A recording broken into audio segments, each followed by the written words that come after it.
News pin ಎಲ್ಲ ವೀಕ್ಷಕರಿಗೆ ನಮಸ್ಕಾರ. ಈ ಹಿಂದಿನ ವಿಡಿಯೋದಲ್ಲಿ ಅಂಬೇಡ್ಕರ್ ಕಾರ್ಮಿಕ ಸಹಾಯ ಹಸ್ತ ಯೋಜನೆ, ಗಿಗ್ ಕಾರ್ಮಿಕರ ವಿಮಾ ಯೋಜನೆ, ಸಿನೆಮಾ ಮತ್ತು ಸಾಂಸ್ಕೃತಿಕ ಕಾರ್ಯಕರ್ತರ ಕಲ್ಯಾಣ ಮಸೂದೆ, ಪತ್ರಿಕಾ ವಿತರಕ ಕಾರ್ಮಿಕರ ಅಪಘಾತ ಪರಿಹಾರ ಯೋಜನೆ, ಕರ್ನಾಟಕ ರಾಜ್ಯ ಖಾಸಗಿ ವಾಣಿಜ್ಯ ಸಾರಿಗೆ ಕಾರ್ಮಿಕರ ಅಪಘಾತ ಪರಿಹಾರ ಯೋಜನೆ ಹಾಗೂ ಆಶಾದೀಪ ಯೋಜನೆಗಳ ಬಗ್ಗೆ ತಿಳಿದುಕೊಂಡೆವು.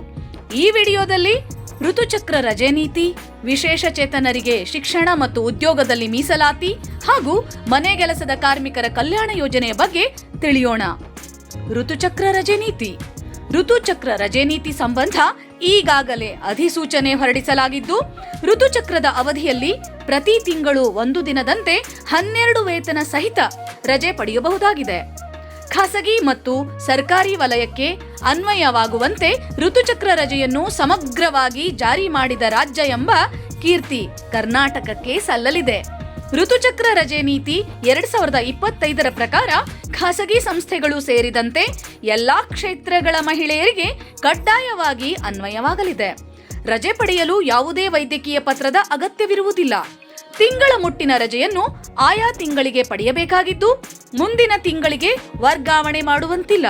ಕಾರ್ಮಿಕ ಸಚಿವರಾದ ಸಂತೋಷ್ ಲಾಡ್ ಅವರು ತಮ್ಮ ಇಲಾಖೆಯ ಮೂಲಕ ಮಹಿಳಾ ಸಬಲೀಕರಣದ ಜೊತೆ ಅವರ ರಕ್ಷಣೆ, ಸುರಕ್ಷತೆ, ಗೌರವವನ್ನು ಸಹ ಕಾಪಾಡಲು ದೃಢ ಹೆಜ್ಜೆ ಇರಿಸಿರುವುದು ವ್ಯಾಪಕ ಶ್ಲಾಘನೆಗೆ ಪಾತ್ರವಾಗುತ್ತಿದೆ. ಶಿಕ್ಷಣ, ಖಾಸಗಿ ಉದ್ಯೋಗಗಳಲ್ಲಿ ಅಂಗವಿಕಲರಿಗೆ ಮೀಸಲಾತಿ. ಕಾರ್ಮಿಕರ ರಚನಾತ್ಮಕ ಸಬಲೀಕರಣವನ್ನು ಆದ್ಯತೆಯಾಗಿಸಿಕೊಂಡಿರುವ ಕರ್ನಾಟಕ ಸರ್ಕಾರದ ಕಾರ್ಮಿಕ ಇಲಾಖೆಯು ಇದೀಗ ವಿಶೇಷ ಚೇತನರಿಗೆ ಶಕ್ತಿ ತುಂಬಲು ಮುಂದಾಗಿದೆ.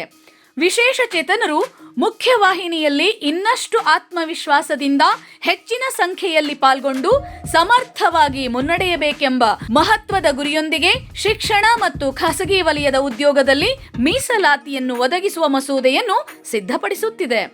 ಕೇಂದ್ರದ ವಿಶೇಷ ಚೇತನರ ಹಕ್ಕು ಕಾಯ್ದೆ 2016ರ ಮಾನದಂಡದ ಪ್ರಕಾರ ಕನಿಷ್ಠ 4% ಮೀಸಲಾತಿ ಅಗತ್ಯವಿದೆ. ಇದರ ಪ್ರಕಾರ ರಾಜ್ಯದ ಪ್ರಸ್ತಾವಿತ ಮಸೂದೆಯಲ್ಲಿ ಖಾಸಗಿ ವಲಯದ ಉದ್ಯೋಗ ಕ್ಷೇತ್ರದಲ್ಲಿ ಕನಿಷ್ಠ 5% ಮತ್ತು ಶಿಕ್ಷಣ ಕ್ಷೇತ್ರದ ಸರ್ಕಾರಿ ಉನ್ನತ ಶಿಕ್ಷಣ ಮತ್ತು ಖಾಸಗಿ ಸಂಸ್ಥೆಗಳಲ್ಲಿ 10% ಮೀಸಲಾತಿಯನ್ನು ಕಡ್ಡಾಯಗೊಳಿಸಲಿದೆ.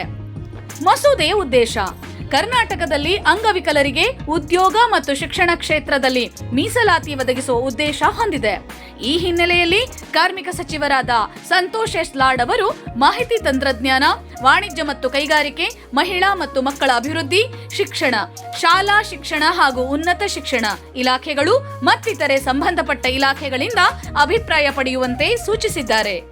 ಕರ್ನಾಟಕ ಗೃಹ ಕಾರ್ಮಿಕರ ಸಾಮಾಜಿಕ ಭದ್ರತೆ ಮತ್ತು ಕಲ್ಯಾಣ ಮಸೂದೆ 2025. ಇದು ಕಾರ್ಮಿಕ ಇಲಾಖೆಯ ಮತ್ತೊಂದು ಮಹತ್ವದ ಕ್ರಮವಾಗಿದ್ದು, ಕಾರ್ಮಿಕ ಸಚಿವ ಸಂತೋಷ್ ಲಾಡ್ ಅವರು ಇದರ ಹಿಂದೆ ಶ್ರಮ ಹಾಕಿದ್ದಾರೆ. ಗೃಹ ಕಾರ್ಮಿಕರು ಹೆಚ್ಚಿನವರು ಮಹಿಳೆಯರೇ ಆಗಿದ್ದು, ಅವರ ಕಲ್ಯಾಣ ಮತ್ತು ಭದ್ರತೆಯ ದೃಷ್ಟಿಯಿಂದ ಈ ಮಸೂದೆ ಮಹತ್ವದ ಪಾತ್ರ ವಹಿಸಲಿದೆ. ಈ ಮಸೂದೆಯನ್ನು ಸದ್ಯದಲ್ಲೇ ಬೆಳಗಾವಿಯಲ್ಲಿ ನಡೆಯಲಿರುವ ಅಧಿವೇಶನದಲ್ಲಿ ಮಂಡಿಸಲು ಸರ್ಕಾರ ಸಿದ್ಧತೆ ನಡೆಸಿದೆ. ಉದ್ದೇಶಿತ ಮಸೂದೆಯು ರಾಜ್ಯದಲ್ಲಿ ಅಧಿಸೂಚಿತವಾಗಿರುವ ಎಲ್ಲಾ ನಗರ ಪಾಲಿಕೆಗಳಿಗೆ ಅನ್ವಯವಾಗಲಿದೆ. ಮಸೂದೆಯ ಕರಡನ್ನು ಈಗಾಗಲೇ ಸಿದ್ಧಪಡಿಸಲಾಗಿದೆ. ಮಸೂದೆಯ ಬಗ್ಗೆ ಮನೆ ಕೆಲಸದವರ ಸಂಘಟನೆಗಳ ಒಕ್ಕೂಟದೊಂದಿಗೆ ಕಾರ್ಮಿಕ ಸಚಿವ ಸಂತೋಷ್ ಲಾಡ್ ಅವರು ಈಗಾಗಲೇ ಚರ್ಚೆ ನಡೆಸಿದ್ದಾರೆ.